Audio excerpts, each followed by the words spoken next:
శుక్లాంబరధరం విష్ణుం శశివర్ణం చతుర్భుజం ప్రసన్నవదనం ధ్యాయేత్ సర్వవిఘ్నోపశాంతయే. గురుర్బ్రహ్మా గురుర్విష్ణుః గురుర్దేవో మహేశ్వరః గురుః సాక్షాత్ పరం బ్రహ్మ తస్మై శ్రీగురవే నమః. వాగర్ధావివ సంపృక్తౌ వాగర్ధప్రతిపత్తయే జగతః పితరౌ వందే పార్వతీ పరమేశ్వరౌ. సూక్తిం సమగ్రయతున స్వయమేవ లక్ష్మీః శ్రీరంగరాజమహిషీ మధురైఃకటాక్షైః వైదగ్ధ్యవర్ణగుణగుంభనగౌరవైర్యాం ఖండూలకర్ణకుహరాः కవయోధయంతి. హైమోధ్వపుండ్రమజహన్మకుటం సునాసం మందస్మితం మకరకుండలచారుగండం బింబాధరం బహుళదీర్ఘకృపాకటాక్షం శ్రీవేంకటేశముఖమాత్మని సన్నిధత్తాం. విమలపటి కమలకుటి పుస్తకరుద్రాక్షశస్తహస్తపుటి కామాక్షి పక్ష్మలాక్షి కలిత విపంచి విభాసి వైరించి. నారాయణం నమస్కృత్య నరం చైవ నరోత్తమం దేవీం సరస్వతీం వ్యాసం తతో జయముదీరయేత్. హరి ఓం. పరమేశ్వర స్వరూపమైన సభకి నమస్కారం. శ్రీకృష్ణ పరమాత్మ హస్తినాపురంలో కౌరవ సభలో ధర్మరాజు గారి పనుపున పాండవుల పనుపున తాను నిర్వర్తించవలసినటువంటి రాయబార కార్యక్రమాన్ని పూర్తి చేసుకొని దుష్టులైనటువంటి దుర్యోధనాదులకు తగిన రీతిలో బుద్ధి చెప్పి యోగ్యులైనటువంటి వారందరికీ కూడా తన విశ్వరూపాన్ని సందర్శించేటటువంటి మహద్భాగ్యాన్ని కటాక్షించి తరువాత ఆ సభ నుండి బయలుదేరి పెద్దలైనటువంటి భీష్ములు, ద్రోణుడు, అట్లాగే ధృతరాష్ట్రుడు మొదలైనటువంటి వారు తనని అనుగమిస్తూ ఉండగా రథంలో బయలుదేరి చిట్ట చివర మళ్ళీ బయలుదేరిపోయే ముందు ఒక్కసారి కుంతీదేవి యొక్క దర్శనాన్ని చేశాడు. ఎందుచేత అంటే మహాభారత యుద్ధం ప్రారంభమయ్యే ముందు కుంతీదేవి జరిగినటువంటి పరిణామాలను దృష్టిలో పెట్టుకొని శ్రీకృష్ణ రాయబారం విఫలమైపోయినటువంటి సన్నివేశాన్ని కూడా దృష్టిలో పెట్టుకొని ఆమె బిడ్డలకు ఏమని సలహా ఇస్తుంది అన్న విషయం కూడా అత్యంత ప్రధానం కనుక ఆయన తిరిగి వచ్చేసే ముందు మళ్ళీ ఒక్కసారి కుంతీదేవి దగ్గరికి వెళ్ళి ఆవిడ దర్శనం చేసి తాను కురుసభలో పలికినటువంటి పలుకులు, ఆ పలుకులలో సాధ్యమైనంత వరకు శాంతి నెలకొల్పాలని తాను చేసినటువంటి ప్రయత్నం, సంధి గురించి, పొత్తు గురించి, కలిసిమెలసి బ్రతకవలసినటువంటి అవసరం గురించి తాను చెప్పినటువంటి మాటలు, కానీ అవి దుర్యోధనాదుల చేత ఆదరింపబడనటువంటి విధానం, తత్ఫలితంగా జరగబోయేటటువంటి యుద్ధం గురించి తాను చెప్పినటువంటి మాటలు కుంతీదేవికి తెలియచేశాడు. తెలియచేస్తూ చిట్ట చివర ఆయన ఒక మాట అన్నాడు. పరమాత్మ అంతటి వాడి నోటి వెంట అంత కఠినమైనటువంటి మాట రావడము అంటే ఒక మూర్ఖుణ్ణి మెప్పించడానికి చేసినటువంటి ప్రయత్నంలో భగవంతుడు కూడా ఎంత విసిగిపోతాడన్నది అర్థమవుతుంది. ఆయన అన్నాడు, ఈ దుర్యోధనాదులు రాజ్యభోగములను అనుభవించడంలో ఒళ్ళు క్రొవ్వి ఉన్నారు. కురుకుమారులు తమ ఎంత గుడిచి క్రొవ్వి మీది రూంగరు మాకేమీ మిలకాక. వాళ్ళు హద్దు అంతరం తెలుసుకోలేకపోతున్నారు. ఆ కారణం చేత శరీరం కొవ్వి ఉంది. ఎందుచేతనంటే ఒకటి రాజ్యాధికారం, రెండు అనుభవిస్తున్నటువంటి భోగాలు, మూడు తమంత తాముగా దుష్టమైనటువంటి స్వభావం కలిగి ఉండడం. వీటన్నింటి కారణం చేత కొవ్వు పట్టి ఉన్నటువంటి ఆ కౌరవులు, ప్రత్యేకించి దుర్యోధనాదులు చెప్పినటువంటి మాట వినేటటువంటి పరిస్థితులలో లేరు. కానీ అది మాకు మంచిదే. ఎందుచేత అంటే అర్జునుడు అనబడేటటువంటి అగ్ని ఆహారం కోసం వెతుక్కుంటున్నాడు. ఇప్పుడు ఈ దుర్యోధనాదులు అర్జునుడికి ఆహారంగా లభించారు. వాళ్ళ ప్రతిజ్ఞలు తీర్చుకోవడానికి, వాళ్ళ పౌరుషాలు ప్రకటించడానికి తగినటువంటి అవకాశం వాళ్ళకి లభించింది అని ఆ కుంతీదేవికి చెప్తే, ఆ కుంతీదేవి రాజులు పరాక్రమంతో జీవించాలి తప్ప మరో మార్గం వారికి ఎట్టి పరిస్థితులలోనూ ఉపకరించదు అని శాస్త్రమెరిగినటువంటి పెద్దలు చెబుతూ ఉంటారు. కాబట్టి బలసంపన్నులైనటువంటి వారు అందులో ప్రత్యేకించి తమ ధర్మాన్ని తాము అనుష్ఠించడంలో కృతకృత్యులై ఉండాలి. బలహీనుడైనటువంటి వాడే రాజుగా పరాక్రమాన్ని ప్రకటించడానికి ప్రయత్నం చేస్తాడు. అందులో బలవంతులైనటువంటి వారు ధర్మ సంస్థాపన కోసం అటువంటి ప్రయత్నాన్ని చెయ్యకుండా ఉండడం అనేటటువంటిది మంచిది కాదు. తెలివిమాలిన వాళ్ళైతే వంశాచారాన్ని వదిలిపెట్టి పౌరుషహీనంగా ఎట్లాగో అలా మనం బ్రతికేస్తున్నామా లేదా అన్న విషయం ఒక్కదానికే ప్రాధాన్యతనిచ్చి ఆహారం దొరుకుతోంది మనకి చాలు అని జీవితాన్ని గడిపేయడానికి సంసిద్ధులవుతారు. కానీ ఉత్తములైనటువంటి రాజులు క్షాత్రధర్మాన్ని ప్రకటనం చేసి వీరోచితమైనటువంటి మార్గము ద్వారా రాజ్యమును సంపాదించుకొని ఆ రాజ్యభోగాన్ని అనుభవిస్తూ 10 మందిని ఆదుకుంటూ శిష్టరక్షణ చేస్తూ దుష్టులను భంజిస్తూ రాజ్య పరిపాలన చేస్తారు. అది కదా క్షాత్రధర్మం. అయినప్పుడు అట్లా జీవించడమే మేలు. అంతేకాదు, సంధి కొరకు సకల విధాలా మీరు శ్రమపడినటువంటి మాట వాస్తవం. కానీ నీ వియ్యంబుల సంధియ కావింపబడిరి వీరి కలయుట కష్టంబు ఆ వెరపు తప్పటయ మేలొయి వచ్చన్ పొమ్ము విడువు మనుమానంబున్. కృష్ణ పరమాత్మతో ఆవిడ మాట్లాడుతూ ఏ విధమైనటువంటి అరమరిక లేకుండా నిష్కర్షగా జరిగినటువంటి పరిణామములను దృష్టిలో పెట్టుకుని తన అభిప్రాయాన్ని చెప్పేసింది. కృష్ణ, పాండవులు సంధి చేసుకోవాలి అని ఎంతో కష్టపడ్డారు. కానీ యువతల వైపు ఉన్నవారికి అట్లా సంధి చేసుకోవడం ఇష్టం లేనప్పుడు వారితో కలసిమెలసి జీవించడం సాధ్యమయ్యేటటువంటి విషయం కాదు. అది సాధ్యమయ్యే విషయం కానప్పుడు సంధి చెడిపోవడమే మంచి పని. కాబట్టి ఈ విషయంలో నీ మనసులో నువ్వే విధమైనటువంటి శంక పెట్టుకోవద్దు. 2, నిజవంశోచిత వీరవృత్తమునకున్మీషంబుగా ఆ కపిద్ధజుడుత్సాహము చెయ్యకున్న అకట దైన్యంబు వాటిల్లదే భుజదర్పోద్ధతుడైన భీమునకు నీ పొందొప్పునే నీవు సర్వజగన్మాన్యుడవిందు రాదగునే దైవం బిట్లు తప్పించునే. కుంతీదేవి గంభీరమైనటువంటి విషయాలని ప్రస్తావన చేస్తోంది. ఆ కపీశ్వరుడైనటువంటి హనుమ ధ్వజం మీద అలంకరింపబడి ఉండగా యుద్ధానికి బయలుదేరి వెళ్ళేటటువంటి లక్షణం కలిగినటువంటి అర్జునుడు పరాక్రమ ప్రకటనం చెయ్యకుండా ఉండడం ఆయనకి తగినటువంటి విధానమేనా? 10 మందిలో కీర్తిని పోగొట్టుకోడా? విశేషించి అపారమైనటువంటి పరాక్రమము, శౌర్యము, భుజబలము కలిగినటువంటి భీమసేనుడికి ఈ సంధి అంగీకార యోగ్యమవుతుందా? అన్నిటినీ మించి సకల లోకముల చేత పూజింపబడేటటువంటి మహాత్ముడు కదా కృష్ణ నీవు. అంతటి మహాత్ముడివి నువ్వే బయలుదేరి వచ్చినప్పుడు నువ్వు చెప్పిన మాటలు యువతల వారు వినడానికి సిద్ధంగా ఉంటారా లేదా అన్నది కూడా ప్రధానమైన విషయం కదా. ఏదో ఒక లోకం చేతో ఒక ప్రత్యేకమైనటువంటి దేశమునందో కీర్తింపబడి పూజింపబడేటటువంటి వాడివి కాదు. సర్వలోకముల చేత పూజింపబడేటటువంటి లక్షణము కలిగి వైభవము కలిగినటువంటి నువ్వే స్వయంగా బయలుదేరి వచ్చి ఇంత ఖేదానికి గురి అయి ఇన్ని మంచి మాటలు చెప్పినా వాళ్ళు వినలేదు అంటే ఇటువంటి వారి స్వభావం నీకు ముందే తెలుసు కదా. అసలు నువ్వు రావచ్చా? భగవంతుడు మేలు చేశాడు కాబట్టి ఈ సంధి జరగకుండా పోయింది. దానివలన లోకమునకు బరువైనటువంటి ఇటువంటి వారు నశించిపోతారు అనేటటువంటిది కుంతీదేవి యొక్క హృదయం. పైగా నిండు సభలో వారు పాంచాలిని అవమానించినటువంటి సందర్భం పాండవుల మనసులో ఎప్పుడూ కలుక్కుమంటూనే ఉంటుంది కదా. దాన్ని వాళ్ళు మరిచిపోలేరు కదా. న్యాయం కోసం, ధర్మం కోసం అరణ్యవాసం, అజ్ఞాతవాసం చెయ్యడం మంచిదేమో కానీ రావలసినటువంటి అర్ధరాజ్యాన్ని ఇవ్వను అని కౌరవులు హఠం చేస్తున్నప్పుడు దానికి ఆమోదించి పాండవులు జీవించడం అనేటటువంటిది సాధ్యమయ్యేటటువంటి విషయం కాదు కదా.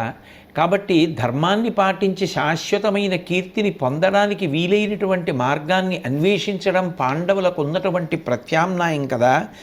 కాబట్టి వారికి యుద్ధము తరుణోపాయము, యుద్ధము కన్నా మార్గం ఉండదని కుంతీదేవి నిష్కర్షగా చెప్తే శ్రీకృష్ణ పరమాత్మ ఆమె దగ్గర వీడ్కోలు తీసుకుని బయలుదేరే ముందు ప్రియమార ఆ కుంతీదేవి శ్రీకృష్ణ పరమాత్మని కౌగిలించుకొని ఆ గోవిందుడు ఆ కుంతీదేవికి నమస్కారం చేస్తే ఆయనకి ఆశీర్వచనం చేసి నేను సంతోషంగా ఉన్నాను, సుఖంగా ఉన్నాను అని చెప్పి నా బిడ్డలకి చెప్పు, భుజ పరాక్రమం చేత రాజ్యాన్ని సంపాదించుకొని బ్రతకమని నేను చెప్పానని చెప్పు, పుండరీకాక్ష వెళ్ళిరా అని ఆ కుంతీదేవి శ్రీకృష్ణ పరమాత్మని వీడ్కొలిపి ఉపప్లావ్యానికి బయలుదేరడానికి అనుమతినిచ్చింది. శ్రీకృష్ణ పరమాత్మ బయలుదేరుతున్నారు. బయలుదేరుతూ ఆ వెంట వచ్చినటువంటి ధృతరాష్ట్రుడు మొదలైనటువంటి వారిని అక్కడే నిలిపి తాను రథం ఎక్కుతూ కర్ణుడి వంక చూసి ఆయన చేయి పట్టుకొని, ఓయ్ కర్ణుడా, నన్ను సాగనంపి వద్దు కానివి రావోయ్ నా రథం ఎక్కమని కర్ణుడిని రథం ఎక్కించుకొని బయలుదేరారు. అంటే కర్ణుడు తనతో కొంత దూరం వచ్చి తనని సాగినంపి వెనక్కి రావాలన్నది ఆయన ఉద్దేశ్యం. భగవంతుని యొక్క చేష్టితములు అంత తేలికగా అందేవి కావు. ఆయన ఏం చేసినా పరమ పవిత్ర హృదయంతో చేస్తాడు. ఆయనకి రాగద్వేషాలు ఏముంటాయి?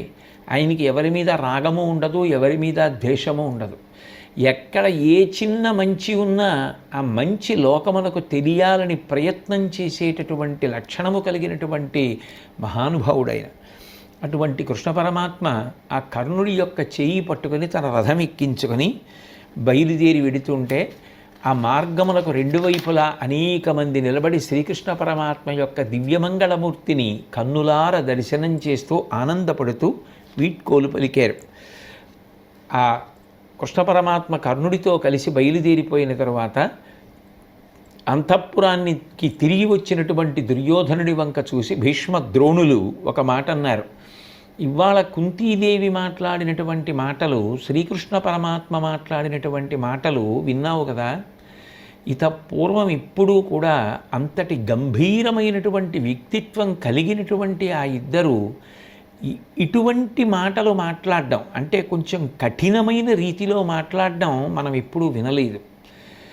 అంటే భీష్మద్రోణుల యొక్క హృదయం ఏమిటి అంటే వాళ్ళు ఇంకా ఎంత విసిగి వేసారిపోయారు. నీకు ఏది చెప్పినా నువ్వు వినవు, యుద్ధము తప్ప నీకు ఇంకొకటి అక్కర్లేదు. కానీ ఇప్పటికే ధర్మరాజు గారు అనబడేటటువంటి సముద్రం యొక్క ఓర్పు చిలీలి కట్ట దాటిపోయింది. ఇక యుద్ధాన్ని ఆపడం అంత తేలికైనటువంటి విషయం కాదు. మాకు తోచినటువంటి కర్తవ్యాన్ని నిష్కల్మష హృదయంతో చెప్తున్నాం. ఇప్పటికైనా ఆఖరి అవకాశాన్ని వినియోగించుకో. ఉపప్లావ్యంలో ఉన్నటువంటి ధర్మరాజుని కలుసుకో దుర్యోధన, కలుసుకొని సంధి చేసుకునేటటువంటి ప్రయత్నం చెయ్యి. శ్రీకృష్ణ పరమాత్మ చాలా దూరం వెళ్ళకముందే రథంలో ఆయనని అనుగమించి ఆయన చెప్పినటువంటి మాట వినడానికి ప్రయత్నం చెయ్యి అని చెప్తే దుర్యోధనుడు వాళ్ళిద్దరి వంక చాలా కోపంతో చూసి ఏ సమాధానము చెప్పకుండా ఉండిపోయాడు. భీష్మద్రోణులు తమ తమ ఆసనముల మించి లేచి వెళ్ళిపోయే ముందు ఒక్క మాట అన్నారు. అంటే ఇంకా ఎంతగా అందరూ విసిగిపోతున్నారో చూడండి. ఒక్క వ్యక్తి యొక్క మూర్ఖత్వం ఏదైనా ఉండొచ్చేమో, కానీ అంతమంది చెప్పినా విననటువంటి మాట వినని మూర్ఖత్వం ఉందే, అది ఎంత పరమ ప్రమాదకారో. అసలు కొందరి మనసులు అంత మూర్ఖత్వంతో ఎలా ఉంటాయో, ఎవరు చెప్పినా ఎంత చెప్పినా యువతల వారు ఎంత నలుగుడు పడిపోతున్నా ఎంత కష్టపడుతున్నా అదేమీ పట్టించుకోకుండా నేనేమనుకున్నానో అదే జరగాలి అని అనుకునేటటువంటి మనస్తత్వం ఎంత భయంకరమైన మనస్తత్వమో. దాని చేత ఏదో ఒక వ్యక్తికి ఉపద్రవం రావడం కాదు, ఎంతమందికి ఉపద్రవం ఏర్పడుతోందో ఆలోచించినటువంటి భీష్మద్రోణులు చిట్ట చివర ఒక మాట అన్నారు. మేము సంసారమునకు ఆవలి తీరము చేరిపోయినటువంటి వాళ్ళం, ఇక మాకు పోరాడడానికి భయపడవలసినటువంటి అవసరం లేదు, ఇక చిట్ట చివరికి వచ్చేసిన వాళ్ళం. కానీ నీకు మేము ఎన్నో విధాలుగా చెప్పవలసినటువంటివన్నీ చెప్పి చూశాం. బ్రతకవలసినటువంటి వాడివి, బ్రతికి సాధించవలసిన వాడివి, బ్రతికి కీర్తి పొందవలసినటువంటి వాడివి, ఇంకా చాలా కాలం బ్రతకవలసిన వాళ్ళని బ్రతకనివ్వవలసిన వాడివి నువ్వు. కాబట్టి ఇక విధి నిర్ణయం ఎట్లా ఉందో అట్లాగే అవుతుంది అన్న విషయం అర్థమైపోతోంది. నీకు చెప్పి ప్రయోజనం లేదని భీష్మద్రోణులు తమ తమ ఆసనములను విడిచిపెట్టి వాళ్ళ గృహాలకి వెళ్ళిపోయారు. ధృతరాష్ట్రుడు కూడా తన గృహానికి తాను వెళ్ళిపోయాడు. శ్రీకృష్ణ పరమాత్మ తన రథం మీద కర్ణుడిని కూర్చోబెట్టుకుని బయలుదేరి వెడుతున్నారు. వెడుతూ ఆ కర్ణుడితో మాట్లాడారు. నీవు వృద్ధజనోపసేవివి, ధర్మ సంవేదివి, తెలియంగ వినుము. సిద్ధమంత్ర బలంబున మార్తాండు వరమున కన్నియతరి గొంతి కన్నవాడవగుట పాండు నృపాలు నగ్ర సుతుండవు. ధర్మ మార్గం బిది, ధర్మతురయుండాదిగాగల తమ్ములందరూ నా చేత నిరిగి నీ అడుగుల కెరగి సకల పుత్ర మిత్ర బంధు భూరి సేనా సమన్వితముగా కొలిచి నిన్ను రాజ్య భార వహనమునకు పట్టంబు కట్ట ఉజ్వలుడవగుదువు. రమ్ము వరికడకు. కృష్ణ పరమాత్మ అంటున్నారు, నీవు వృద్ధజనోపసేవివి, పెద్దలైనటువంటి వాళ్ళని బాగా సేవించినటువంటి వాడివి. అంటే నీకు మనసులో పెద్దల ఎడల గౌరవం ఉంది కాబట్టి వాళ్ళని సేవించాలనేటటువంటి బుద్ధి కలిగిన వాడివి. సేవించడము అంటే ఏదో కాళ్ళు పట్టడం, వాళ్ళకి ఆదరపూర్వకంగా నమస్కారం చేయడం అవి మాత్రమే కాదు. పెద్దలను సేవించుట అన్న మాటలో అర్థం వాళ్ళ పెద్దరికమునందు ఒక గౌరవం ఉండడం. పెద్దరికమునందు గౌరవం ఉంటే మరి కర్ణుడు చెప్పిన మాట వినాలి కదా. అంటే భగవంతుడైనటువంటి కృష్ణ పరమాత్మ యొక్క హృదయం ఏమి అంటే సహజంగా కర్ణుడిలో మంచి బుద్ధి ఉన్నది, కానీ రగులుకున్నటువంటి నిప్పు, కణకణలాడుతున్న నిప్పు బూది చేత కప్పబడిపోయినట్టుగా దుష్ట సాంగత్యము చేత ఆ దుర్యోధనుడి యొక్క స్నేహము చేత ఆ గుణము మసక మారిపోయి అది ప్రకాశించలేదు. అది ఆవిష్కరింపబడడానికి తగినటువంటి అవకాశము లభించలేదు. కారణం ఎప్పుడూ దుష్టుడైనటువంటి దుర్యోధనుడితో కలిసి ఉండడం.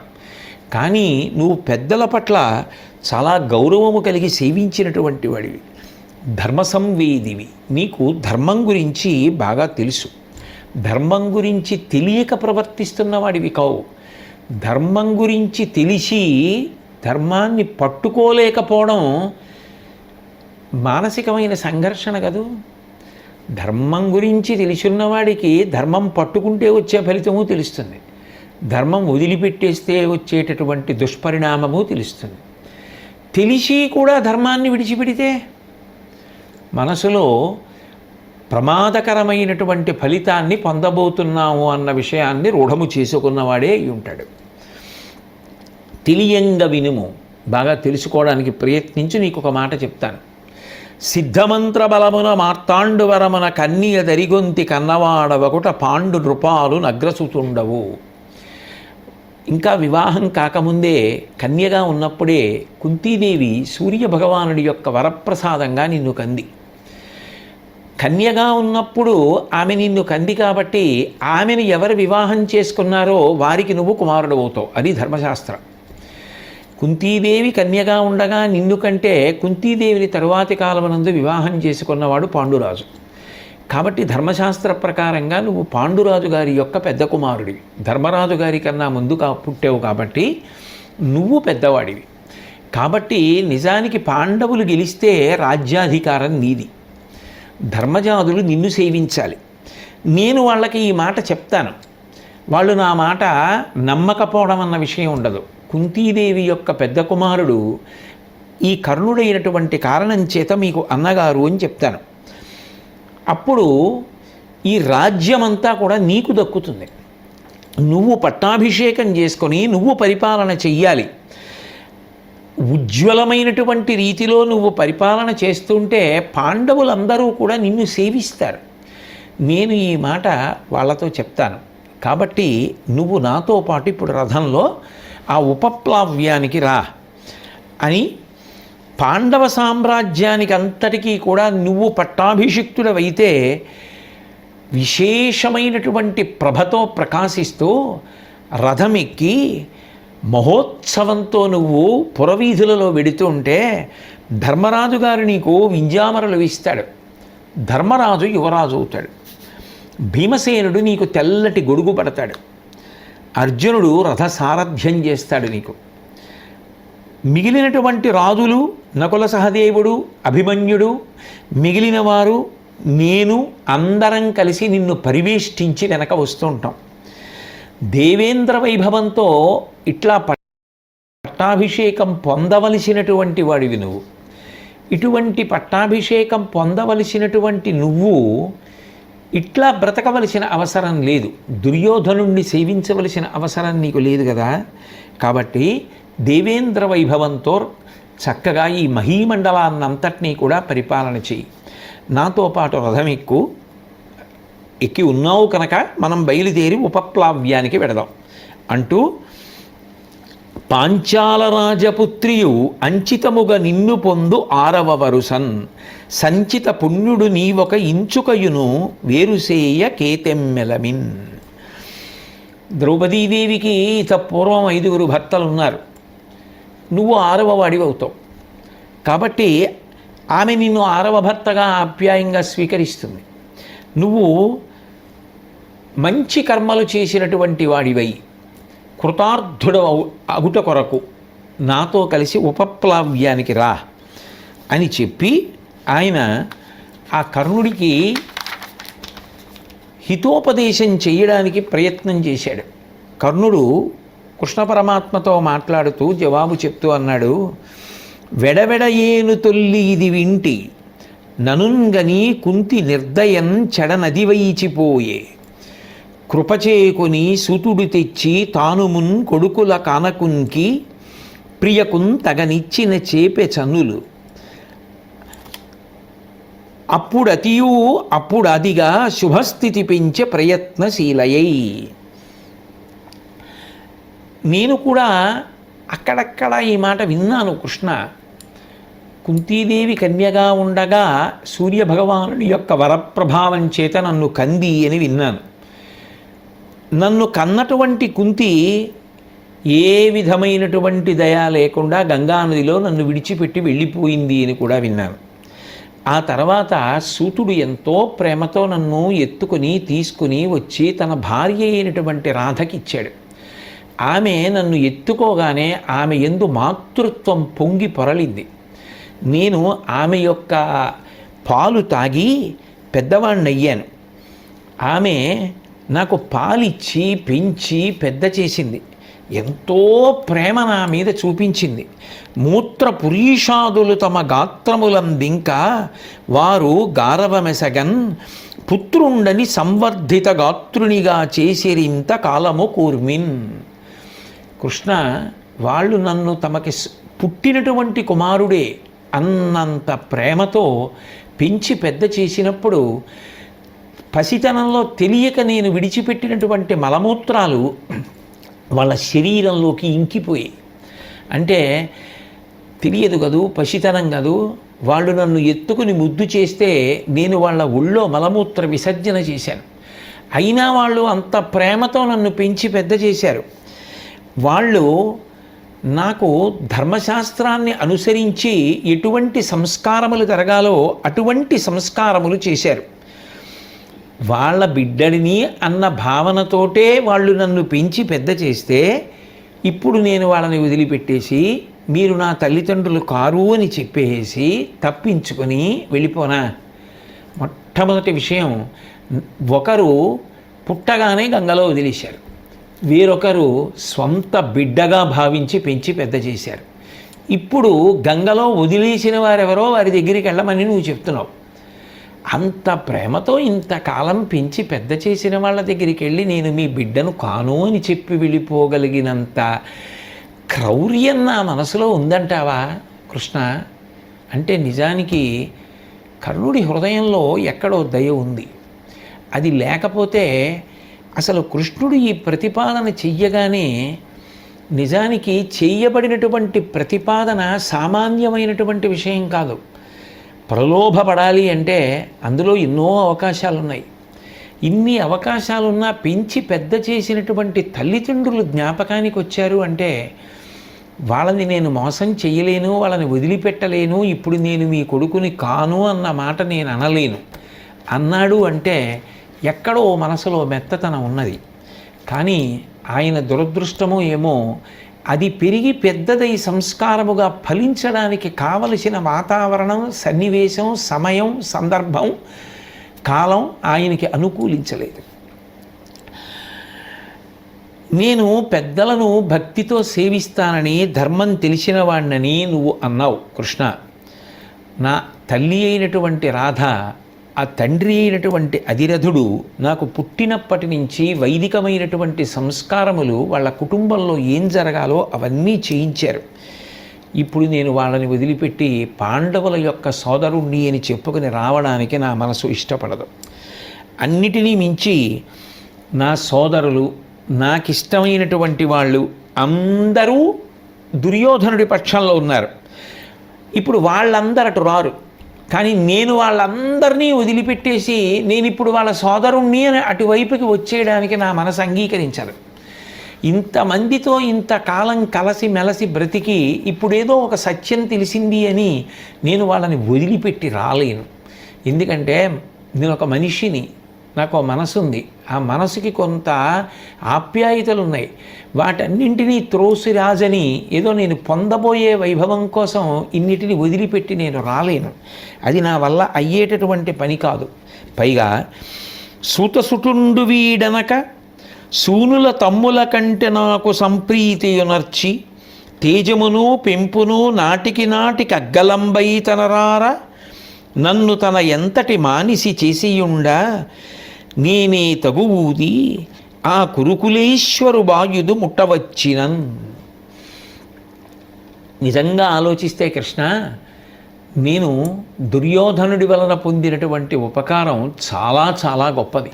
ఎందుకంటే ఆ దుర్యోధనుడు తన తమ్ముల్ని ఎంత ప్రీతితో చూస్తాడో, తన కుమారుల్ని ఎంత ప్రీతితో చూస్తాడో అంతకన్నా ఎక్కువ ప్రీతితో నన్ను చూశాడు. అతని దగ్గర ఉన్న కాలంలో నా పరాక్రమం దినదినాభివృద్ధి చెందింది. నేను పొందినటువంటి వైభవం దినదినాభివృద్ధి చెందింది. ఇప్పుడు దుర్యోధనుడు తాను ఎంతటి వాడో నాకు అంతటి గౌరవాన్ని కట్టపెట్టాడు. అంతటి గౌరవాన్ని కట్టపెట్టినటువంటి దుర్యోధనుణ్ణి యుద్ధం ప్రారంభమయ్యే ముందు వదిలిపెట్టి వెళ్ళిపోవడం అనేటటువంటిది ఏ ధర్మం అవుతుంది? నువ్వే కదూ అన్నావు, ధర్మం తెలిసిన్నవాడివి అన్నావు కదా. ఇంతకాలం నన్ను నమ్ముకుని పెంచి పెద్ద చేసి తనంత వాణ్ణి చేసిన వాణ్ణి యుద్ధానికి ముందు వదిలిపెట్టి వెళ్ళిపోనా? అప్పుడు నేను ఏ ధర్మం ఆచరించిన వాడిని అవుతాను? ఇక ఈ స్థితికి వచ్చేసిన తరువాత వదిలిపెట్టి వెళ్ళిపోయి నిందపడే కన్నా సావురేవో ఇటుండిపోవడమే మంచిది. పైగా సుయోధనుడు సంగ్రామంలో అర్జునుడికి నేను సరి అయినటువంటి సమాధానం ఇవ్వగలిగినటువంటి యోధుణ్ణి అని నమ్మి ఉన్నాడు. నేను ఉన్నానన్న ధైర్యంతో యుద్ధానికి వెడుతున్నాడు. అర్జునుడితో నేను మాత్రమే యుద్ధం చెయ్యగలను, అర్జునుడిని మట్టు పెట్టగలను అన్న నమ్మకంతో ఉన్నాడు. ఇటువంటి పరిస్థితులలో నేను దుర్యోధనుడిని వంచి చిట్ట చివరి నిమిషంలో వదిలిపెట్టేసి నేను ఆవలిపక్షానికి వచ్చేస్తే దుర్యోధనుడు మానసికంగా ఎంత చితికిపోతాడు. ఇంతకాలం నాకు ఉపకారం చేసినటువంటి వాడికి చిట్ట చివరిలో నేను చూపించవలసినటువంటి కృతజ్ఞత అదే. కాబట్టి నేను చెయ్యలేను. పైగా రణరంగంలో నేను అర్జునుడు ఒకరినొకరు ఎదుర్కొంటామని లోకం అంతా ఎదురు చూస్తోంది. లోకమంతా నమ్మేది కూడా అదే, కర్ణార్జునుల మధ్య యుద్ధం జరుగుతుంది అని. అటువంటిది అటు అర్జునుడికి అపకీర్తి, కర్ణుడితో యుద్ధం జరగనే లేదు. అసలు అర్జునుడు ఏదో పెద్ద కురుక్షేత్ర యుద్ధ భూమి ఎందు కర్ణుడి యొక్క పొగరని చేస్తాడు, కర్ణుడిని సంహరిస్తాడని అనుకున్నాం. చిట్ట చివరి నిమిషంలో కర్ణుడు అర్జునుడి పక్షంలోకి వెళ్ళిపోయాడు, యుద్ధం చెయ్యలేదంటారు. అర్జునుడికి అపకీర్తి. ఏమో కర్ణుడు ఆవలి పక్షంలో ఉంటే ఏ ప్రమాదం జరుగుతుందో అని అర్జునుడు కర్ణుడు ఈవలి పక్షంలోకి రావడానికి అంగీకరించాడని కూడా లోకం అనొచ్చు. అందుచేత అర్జునుడికి అపకీర్తి రావచ్చు. 2, అర్జునుడితో యుద్ధం చెయ్యడానికి భయపడి శక్తి లేక నేను ఇటువైపు నుంచి అటువైపుకి వెళ్ళిపోయాననొచ్చు. అప్పుడు నాకు అపకీర్తి. కాబట్టి మిక్కిలి మంచి మనసు కలిగినటువంటి వాడి కనుక కృష్ణ నాకు మేలు జరగవలసినటువంటి విధానం ఇది అని నాకు చేయవలసినటువంటి బోధ చేశావు. కానీ ఇది నేను అంగీకరించదగినటువంటి విషయం కాదు. నాకు మాత్రం ఒక్క విషయం జరిగితే చాలు. నేను కుంతీపుత్రుడను అన్న రహస్యం బయటికి రాకుండా నీ హృదయంలోనే ఉంచుకో చాలు. అది అలాగే ఉండిపోని, అది బయటికి రాకూడదు అంటూ కర్ణుడు ధర్మరాజు గారి గురించి మాట్లాడుతూ, ధర్మతనయుండు తాను నా తమ్ముడగుట ఎరిగినే నీ సామ్రాజ్యమేలపూను, అట్టి ధార్మికుడు ఆధిపత్యంబు చేయవలవదే శాశ్వతముగ వసుధకెల్లా. శ్రీకృష్ణ, ధర్మరాజు గారికి నేను అన్నయ్యని అని తెలిసిందనుకో, ధర్మరాజు రాజ్యాన్ని పరిపాలన చేస్తాడా? చెయ్యడు. నాకు పట్టాభిషేకం చేస్తాడు. నిజానికి ధర్మరాజు లాంటి ధర్మమూర్తి ఎక్కడుంటాడు? అటువంటి మహానుభావుడు పట్టాభిషేకం పొందాలి. ఆయన శాశ్వతంగా ఎప్పటికీ ఈ భూమినంతటినీ పరిపాలించాలి తప్ప నేను కాదు రాజ్య పరిపాలన చెయ్యవలసిన వాడను. ధర్మరాజు యొక్క హృదయం నాకు తెలుసు. నేను అన్నయ్యని అని తెలిస్తే మాత్రం ధర్మరాజు రాజ్యాధికారం స్వీకరించాడు, నాకే పట్టాభిషేకం చేస్తాడు. అనుజులు ఋత్విజులుగా ఈ పని ఇటు చేయమను నీ ఉపద్రష్టవుగా విను కురు కుమార పశు విశసనమున రణయజ్ఞమతడు సమ్మతి చేయున్. కృష్ణ, జరగబోయేటటువంటి యుద్ధం ఒక గొప్ప యజ్ఞం లాంటిది. అటువంటి యజ్ఞంలో నువ్వే ఉపద్రష్టవు. ఈ యజ్ఞం ఇలా జరగాలి, ఈ పద్ధతి పాటించాలి, ఇది జరగవలసిన తీరు ఇది కాదని, ఇట్లా ఉండాలని నిర్దేశించవలసినటువంటి వాడివి నువ్వే. ఆ యజ్ఞము యుద్ధము అట్లాగే జరుగుతాయి.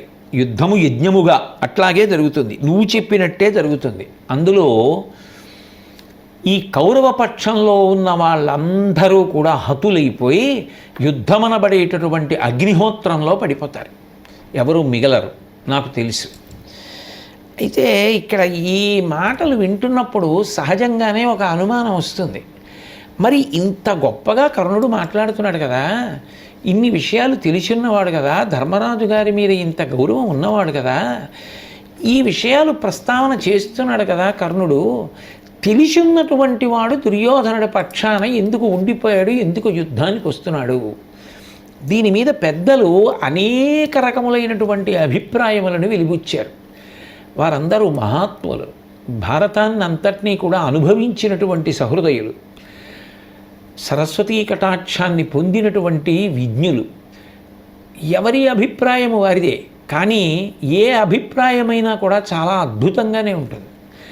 అందులో కొందరు అన్నారు, శ్రీకృష్ణ పరమాత్మ లాంటి వ్యక్తి అసలు కర్ణుణ్ణి రథంలో కూర్చోపెట్టుకుని, నువ్వు ధర్మరాజు గారికి కూడా అన్నయ్యవి, ధర్మశాస్త్రరీత్యా పాండురాజు గారికి పెద్ద కుమారుడివి, అందుకని నీకు రాజ్యం దక్కాలి, నువ్వు నాతో వచ్చేయి, నిన్ను తీసుకెళ్ళి నేను ఈ విషయాలు ధర్మరాజుకి చెప్తాను, పాండవులు అంగీకరించి రాజ్యానికి నిన్ను పట్టాభిషిక్తుణ్ణి చేస్తారు, ఇంత అద్భుతంగా నీకు పట్టాభిషేకం జరుగుతుంది, నువ్వు రాజ్యం ఏలుదువుగానివి. ఇది ఒకటో విషయం. అందులో ఒక మనిషి ప్రలోభపడడానికి ఎంత సామాగ్రి కావాలో అంతా ఉంది. 2, ద్రౌపదీదేవి నిన్ను 6వ భర్తగా స్వీకరిస్తుంది. శ్రీకృష్ణ పరమాత్మ లాంటి వ్యక్తి పరమపూజ్యుడు, సాక్షాత్ భగవానుడు, పరిపూర్ణావతారం, ధర్మాన్ని నిలబెట్టడం కోసం అవతార స్వీకారం చేసేటటువంటి మహితాత్ముడు అటువంటి ప్రతిపాదన తీసుకొస్తాడా అన్న దాని మీద పెద్దలు రకరకాలైన అభిప్రాయాలు వ్యక్తం చేశారు. ఇందులో కొందరు అన్నారు, కర్ణుడి యొక్క శీల వైభవం ఏమిటో లోకానికి తెలియాలి, ఎందుకంటే దీని తర్వాత ఇక యుద్ధమే, ఆ యుద్ధంలో కర్ణుడు ఎటు మరణించవలసింది. కానీ నిజంగా కర్ణుడి యొక్క అంతరంగం ఏమిటి లోకానికి తెలియాలి అంటే ఆ అవకాశం ఇవ్వగలిగిన వాడు భగవంతుడు ఒక్కడే. కర్ణుడి యొక్క సౌశీల్యాన్ని, కర్ణుడి యొక్క మనసులో ఉన్న పవిత్ర భావాలు బయటికి వచ్చేటట్టు చెయ్యాలి. చెయ్యడం కోసం రథం ఎక్కించుకుని మాట్లాడాడు. నిజంగా ఇంత ఇంతగా రాజ్యం వస్తుందని చెప్పిన పెంచిన తల్లిదండ్రులను వదలనన్నాడు. తనని ఇంత పెంచి పెద్ద చేసిన దుర్యోధనుణ్ణి వదలనన్నాడు. ఇంతకాలం నుంచి తనని అభిమానిస్తూ వస్తున్నటువంటి వాళ్ళనందరినీ విడిచిపెట్టి ఇప్పుడు నేను ఆవలిపక్షంలోకి రాలేనన్నాడు. అర్జునుడి యొక్క కీర్తి గురించి కూడా ఆలోచించాడు. తన కీర్తి మాసిపోతుందన్నాడు. అన్నిటిని మించి ధర్మరాజు వంటి మహానుభావుడే ఈ వసుధని పరిపాలన చెయ్యాలన్నాడు. అని ఊరుకోలేదు. కౌరవులందరూ మడిసిపోతారు యుద్ధంలో అన్నాడు. మరి ఇన్ని తెలుసున్నవాడు అర్జునుడిని చంపుతాను నేనున్నాను నీకెందుకు అన్నాడు అంటే దానికి పెద్దలు అన్నారు, ఆయన ప్రత్యక్షంగా ప్రస్తావన చెయ్యట్లేదు కానీ ఎంత సిగ్గుపడ్డాడో ఎంత చిన్నపుచ్చుకున్నాడు అనడానికి ఉదాహరణ ఒక్క విషయంలోనే. ద్రౌపదీదేవి నిన్ను 6వ భర్తగా స్వీకరిస్తుంది అని కృష్ణ పరమాత్మ అనడానికి కారణం ఆయన కర్ణుడు నిజంగా మనసులో ఒక విషయానికి ఎంత పరివేదన చెందాడు అన్నది లోకానికి తెలియాలి. అనరాని మాట ఒకటి కర్ణుడు అన్నాడు సభలో. ద్రౌపదీదేవిని సభకి తీసుకొచ్చి బంధకి అన్న పేరుతో పిలిచి ఆమెను వివస్త్రని చెయ్యండి అన్నప్పుడు జూదంలో నిన్ను కోల్పోనటువంటి భర్తని వేరొకడిని చూసుకో అన్నాడు. ఈ 5గురు నిన్ను రక్షించలేకపోయారు కాబట్టి వేరొకడిని భర్తగా చూసుకో అన్నాడు. నువ్వే ఏలుకో 6వ వాడిగా అని ఇప్పుడు కృష్ణుడు అన్నాడు.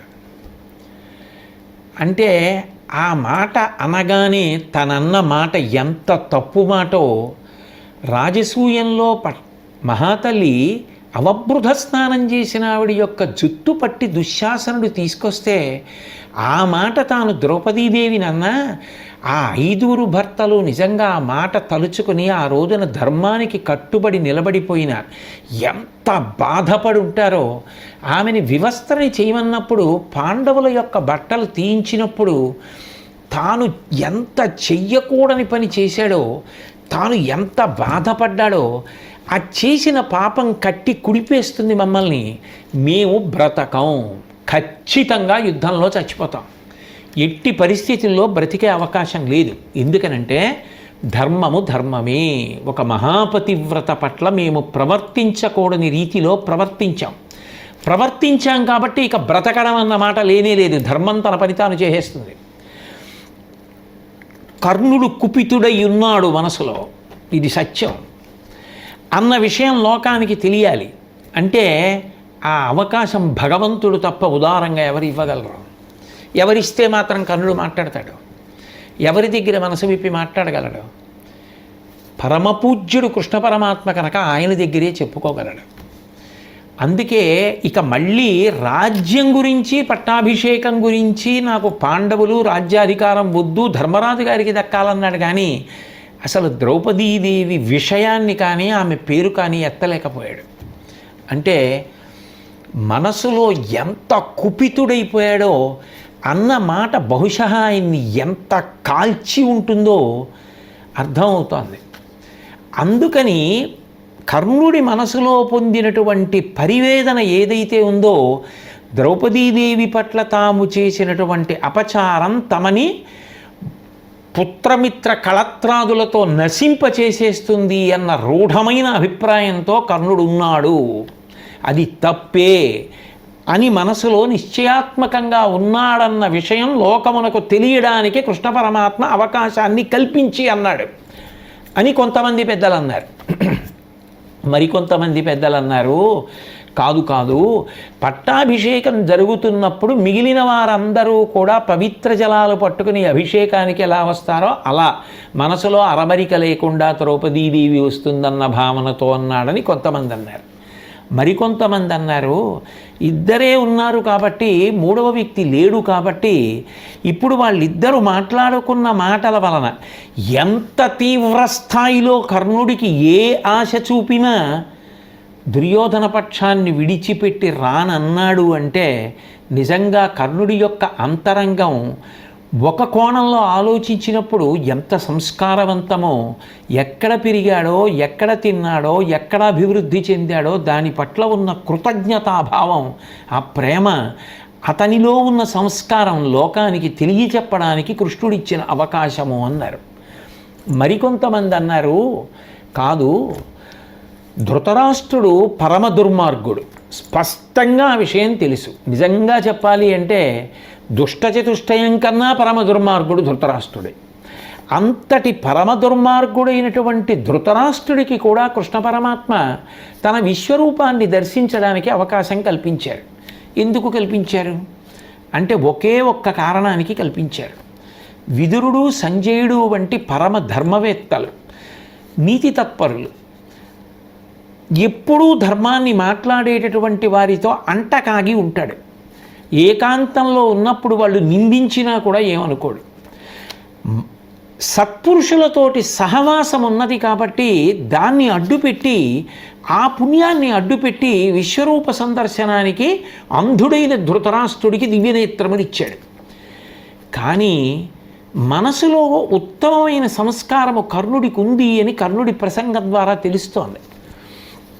ఉన్న దుష్టమైనటువంటి స్వభావం ఉన్నటువంటి వాళ్ళతో కలిసి తిరిగితే వచ్చేటటువంటి ఫలితం ఎంత ప్రమాదకరంగా ఉంటుందో అన్నీ తెలిసిన చిట్ట చివరికి దుష్టచతుష్టయంలో ఒకటిగానే మిగిలిపోయి మరణించవలసినటువంటి అగత్యం ఏర్పడుతుంది. స్వభావరీత్యా మంచివాడు, కానీ సంగము మంచిది కాదు, దుర్యోధనాదులతో కూడాడు. దీని ఫలితము తెలియాలి. స్వభావరీత్యా చెడ్డవాడు, కానీ సత్పురుషులతో కూడాడు, దాని ఫలితము తెలియాలి.